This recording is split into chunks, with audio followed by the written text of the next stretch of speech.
আমার মনে হচ্ছে এখন একটা বৃষ্টির দিন থাকলে খিচুড়ি রান্না করে ফেলতাম, একটা বৃষ্টির দিন থাকলে চা নিয়ে বারান্দায় বসে যেতাম। দেখা যাবে যে আমি পান্তা ভাত করে ফেলছি, যে অবশ্যই এটা উদ্বোধন করা লাগবে আজকে।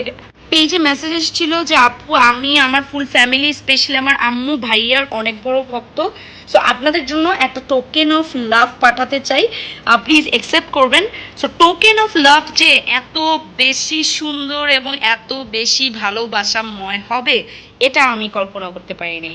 আজকে যে ভিডিওটা হতে চলেছে এটা একদমই হুট করে আমি বানাচ্ছি, কেননা আমি এই মুহূর্তে এতটা বেশি এক্সাইটেড এবং আনন্দিত যে মনে হলো আপনাদের সাথে অবশ্যই অবশ্যই আমার আনন্দের কারণটা শেয়ার করা উচিত।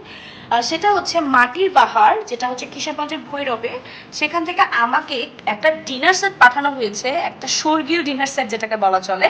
আমি জানি না যে মাটির বস্তু বা মাটির যে কোনো কিছু আপনারা কিভাবে দেখেন, মাটির যে কোনো শোপিস বলেন ডিনার সেট বলেন, বাট আমার কাছে মনে করেন যেটা বললাম made of haven type something.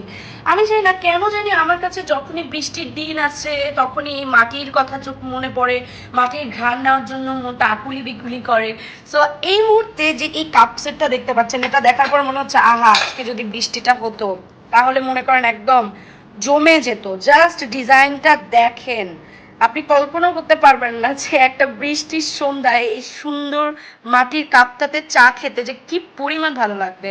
এই জগটার কথা দেখাই, জগের সম্পর্কে আমরা জানি যে মাটির জগে পানি রাখলে সেটা ফ্রিজের মতো ঠান্ডা থাকে, মানে জগটার ডিজাইনটা শুধু দেখেন যে কি বলবো, ডিজাইনটা এত বেশি মন কাড়া বলার বাহিরে। আর যেটাই দেখতেছি আমি কোনটা দেখাবো, এই যে দেখতে পাচ্ছেন যে তিনটা সেট, এগুলো মেনলি হচ্ছে তরকারি হোল্ড করার জন্য, তরকারি সার্ভ করার জন্য।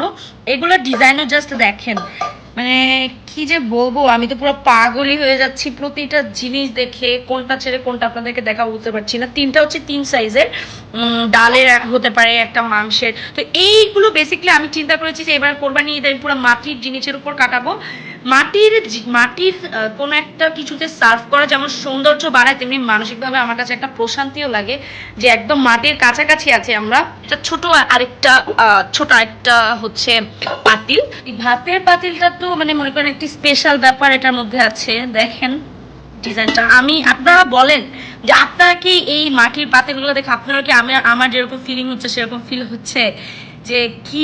আমার মনে হচ্ছে এখন একটা বৃষ্টির দিন থাকলে খিচুড়ি রান্না করে ফেলতাম, একটা বৃষ্টির দিন থাকলে চা নিয়ে বারান্দায় বসে যেতাম। চায়ের কাপগুলো জাস্ট দেখেন, চায়ের কাপ ছিল এবং এখানে কিন্তু গ্লাসও আছে। এখানে 6টা গ্লাসও ওরা দিয়েছে, দেখেন গ্লাসগুলো।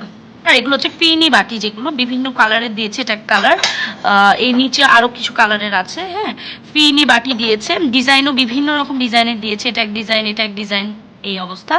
আর এই যে দেখতে পাচ্ছেন এগুলো হচ্ছে 6টা 6 সাইজের বাটি, বিভিন্ন সাইজের। হ্যাঁ, এই যে দেখেন 6টা 6 সাইজের বাটি। এই এই হচ্ছে প্লেটের ডিজাইন, দেখেন প্লেটের ডিজাইনটা 6টা প্লেট দিয়েছে। তো প্লেটের ডিজাইনটা শুধু দেখেন, আমি তো এবার মনে করেন কোরবানির ঈদ এগুলো দিয়ে চালাবো 100% শিওর থাকেন। তখন যখন আমি ফুড সার্ভ করবো তখনও আপনাদের সাথে শেয়ার করবো জিনিসটা। ও মাই গড, পাগল হয়ে যাচ্ছি আমি। এই দেখেন 6টা সেট দিয়েছে এরকম সুন্দর সুন্দর। এটা তো হচ্ছে পান্তা ভাত খেতে মন চাচ্ছে, এখন আমি কি পান্তা ভাত করে ফেলবো কিনা আমি নট শিওর। দেখা যাবে যে আমি পান্তা ভাত করে ফেলছি, যে অবশ্যই এটা উদ্বোধন করা লাগবে আজকে।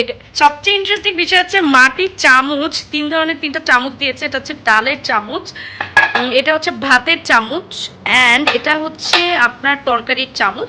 আর নিচে যেটা দেখতে পাচ্ছেন এইটা যে কি সার্ভ করবো আমি বুঝতে পারছি না। আমার মনে হচ্ছে ভাজা মাছ সার্ভ করা যায়, পান্তা ভাতের সাথে ভাজা মাছ। সো এটাতে ভাজা মাছ সার্ভ করা যায়, প্লাস সালাদ সার্ভ করতে পারবেন, প্লাস হচ্ছে আমার কাছে মনে হয় মানে ভাজা পোড়া কিছু একটা, বেগুন ভাজা, এগুলো সার্ভ করতে পারবেন। এই ছিল হচ্ছে আপনাদের মানে আজকে আমার কাছে যে পার্সেলটা আসলো, এবং হুট করে কি কারণে যে আমি আরেকটা জিনিস আমি ভুলে গিয়েছি, লবণের বাটি।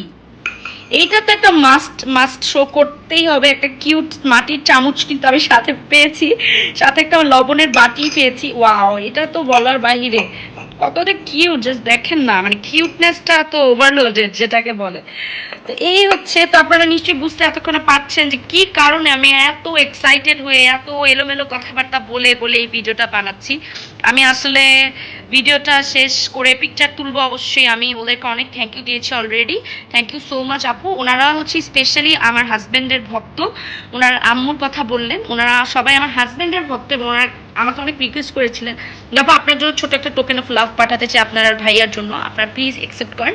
সো অবশ্যই এত সুন্দর এত ভক্তের ভালোবাসা তো অ্যাকসেপ্ট করতেই